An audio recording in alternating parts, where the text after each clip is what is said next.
ఎస్తోనాట్ మే 20వ తేదీ 2025. ఈరోజు దేవుని వాక్యం.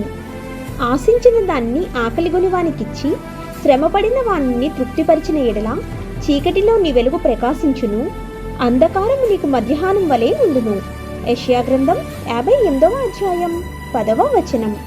ప్రియమైన సహోదరి సహోదరులారా, ఈ వచనం యొక్క చివరి భాగంలో తెలియపరిచిన వాగ్దానం చాలా లోతైనది.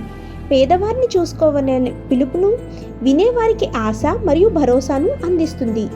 నిజమైన కరుణ మరియు దాతృత్వాన్ని ప్రదర్శించేవారు దేవుని అనుగ్రహం, ఆశీర్వాదాన్ని అనుభవిస్తారని ఈ వచనం తెలియజేస్తోంది. చీకటిలో ఉదయించే కాంతి మధ్యాహ్నంలా ఉండటం, నిరాశ కష్టంతో కూడిన ప్రదేశం నుండి సమృద్ధి, ప్రకాశం ఉన్న ప్రదేశంగా మారుతుంది. దయ మరియు న్యాయం యొక్క చర్యలు దేవునికి ప్రీతికరమైనవి. ఇవి కలిగిన వారికి ఆశీర్వాదాలు కలిగిస్తాయని ఈ వాగ్దానం తెలియజేస్తోంది. ఆమేన్. God bless you.